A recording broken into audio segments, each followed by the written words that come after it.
Terraform Labs et son fondateur Do Kwon ont conclu un accord avec la SEC pour mettre fin aux poursuites civiles aux États-Unis. Alors, que sait-on sur cette situation ? Le Crypto Daily. Mon nom est Benjamin Cohen. Et vous êtes bien sur le Crypto Daily. Le podcast qui traite de l'actualité crypto, NFT et métaverse. Dans vos oreilles, chaque jour, du lundi au vendredi.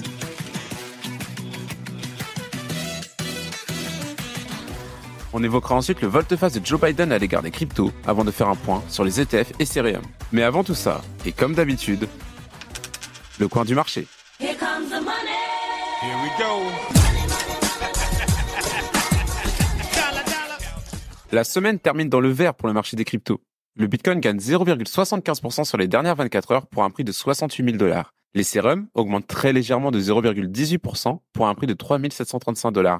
Le BNB et le Sol gagnent respectivement 0,18% et 1,10%. Le XRP et le Doge augmentent chacun de 0,50%, l'ADA chute de 0,60% et le ton baisse lui de 0,36%.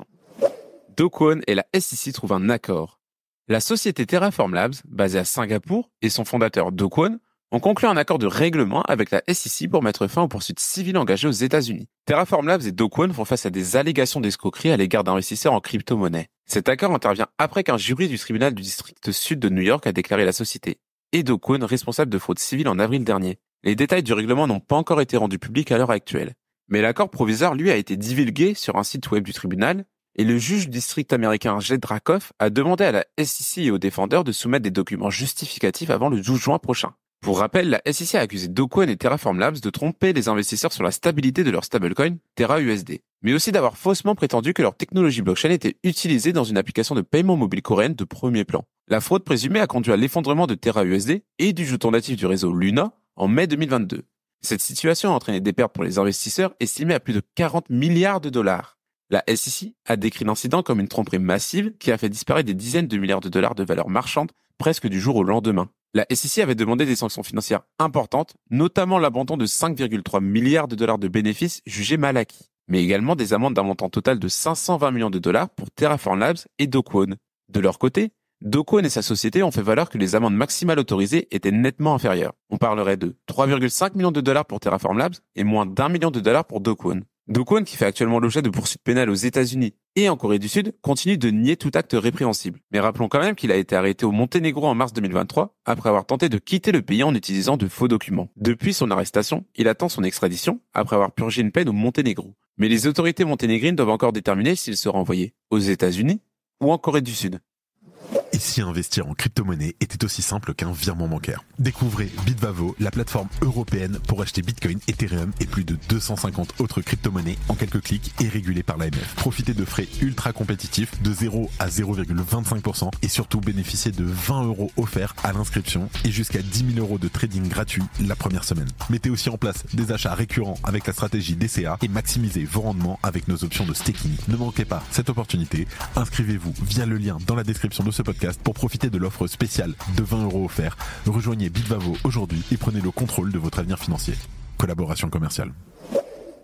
Joe Biden change de cap sur les crypto-monnaies. Le cours du Bitcoin et l'ensemble du marché des crypto-monnaies ont connu une année 2022 pleine de rebondissements. Mais 2023 et le début de l'année 2024 ont permis de rattraper la majeure partie de la baisse précédente, permettant au Bitcoin d'atteindre un nouveau sommet à près de 74 000 $. Et bien que la communauté des adeptes de crypto n'ait pas encore connu de vague de nouveaux investisseurs, elle semble de plus en plus impliquée dans des questions de désintermédiation de la finance traditionnelle. Si bien que le sujet de la régulation du marché s'invite peu à peu dans les débats politiques. Au mois d'avril 2024, en pleine campagne électorale législative, les principaux partis politiques sud-coréens se sont emparés du sujet des crypto-monnaies. Ils ont cherché à attirer 6 millions de détenteurs de crypto sud-coréens en prenant position sur leur régulation. Il a également été révélé que 7% des politiciens sud-coréens possèdent des crypto-monnaies, reflétant l'importance croissante de ce sujet dans le débat politique en Corée du Sud. Et du côté des États-Unis, l'ancien président Donald Trump s'est récemment positionné en faveur des crypto-monnaies. Il a notamment promis de promouvoir une régulation du marché plus libre, de libérer Russ Ulbricht, le créateur de Silk Road, et il a même accepté les donations en crypto-monnaies pour sa campagne. Et alors que jusqu'ici le gouvernement de Joe Biden s'est montré très strict à l'égard des crypto-monnaies, il semblerait qu'un changement s'opère. Des sources anonymes ont révélé aux médias The Block que l'équipe de la campagne présidentielle de Joe Biden s'était rapprochée de plusieurs entreprises de l'écosystème des crypto-monnaies. L'objectif ? mieux comprendre l'industrie et obtenir des conseils sur la communauté crypto et la politique crypto à l'avenir. Et l'approbation récente des ETF Ethereum Spot aurait d'ailleurs pu venir d'un ordre donné par le gouvernement de Joe Biden plutôt qu'une décision prise par les membres du conseil de la SEC eux-mêmes. Et selon une autre source anonyme contactée par The Block, la SEC n'avait pas encore fait son choix quelques jours avant l'approbation et la décision était probablement venue d'en haut. Mais bien que le gouvernement de Joe Biden ait été ouvertement accueilli par plusieurs acteurs du secteur, ces derniers considéraient quand même que cette démarche est trop tardive. Mais il est important de rappeler que les positions prises par les personnalités politiques à travers le monde proviennent souvent davantage d'une récupération politique que d'une véritable conviction. Merci d'écouter le Crypto Daily. La SEC demande un retour des formulaires S-1 pour les ETF et Ethereum. La course s'est lancée afin de déposer un exemplaire du fameux formulaire S-1 nécessaire à l'approbation des ETF et Ethereum. Ce dernier est destiné à présenter ce qu'un amateur de crypto-monnaie pourrait comprendre comme la tokenomics de ces véhicules financiers. Chacun des 8 gestionnaires de fonds approuvés par la SEC doit rendre cette copie au plus tôt. Et de toute évidence, le message est bien passé puisque le leader BlackRock vient de déposer le sien hier, dans une version toutefois considérée comme temporaire. Un mouvement suivi par ses acolytes et futurs concurrents dans une précipitation proportionnelle à la surprise déclenchée par la soudaine approbation de la SEC en fin de semaine dernière. Et il faut le dire, aucun de ces postulants n'avait véritablement préparé ce document à l'avance, compte tenu des chances considérées comme presque nulles d'une décision aussi rapide. Et c'est probablement la raison pour laquelle la SEC vient de réclamer officiellement le dépôt effectif de ces formulaires avant aujourd'hui. Et peu importe de savoir si les versions déposées sont incomplètes, car il est très probable qu'elles doivent encore être modifiées plusieurs fois avant d'entrer en vigueur.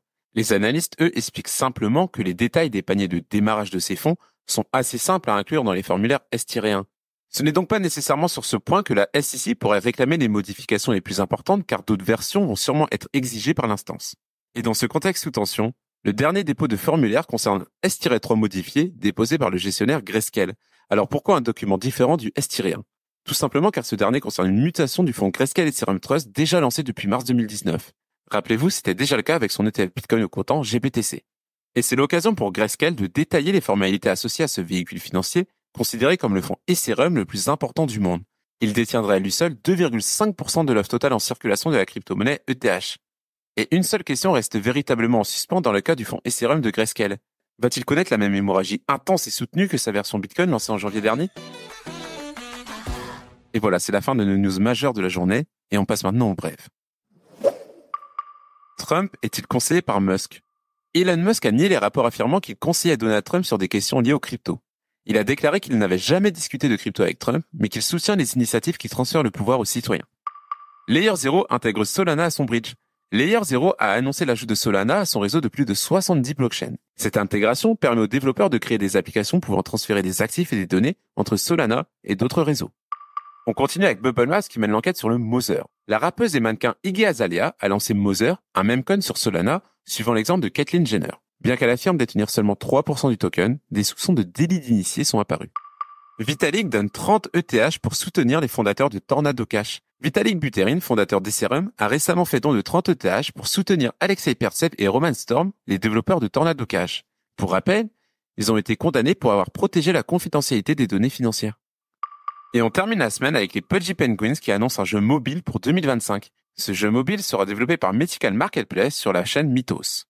Le jeu offrira du contenu exclusif et des aperçus aux détenteurs de NFT. Et voilà, c'est la fin de ce résumé de l'actualité du jour.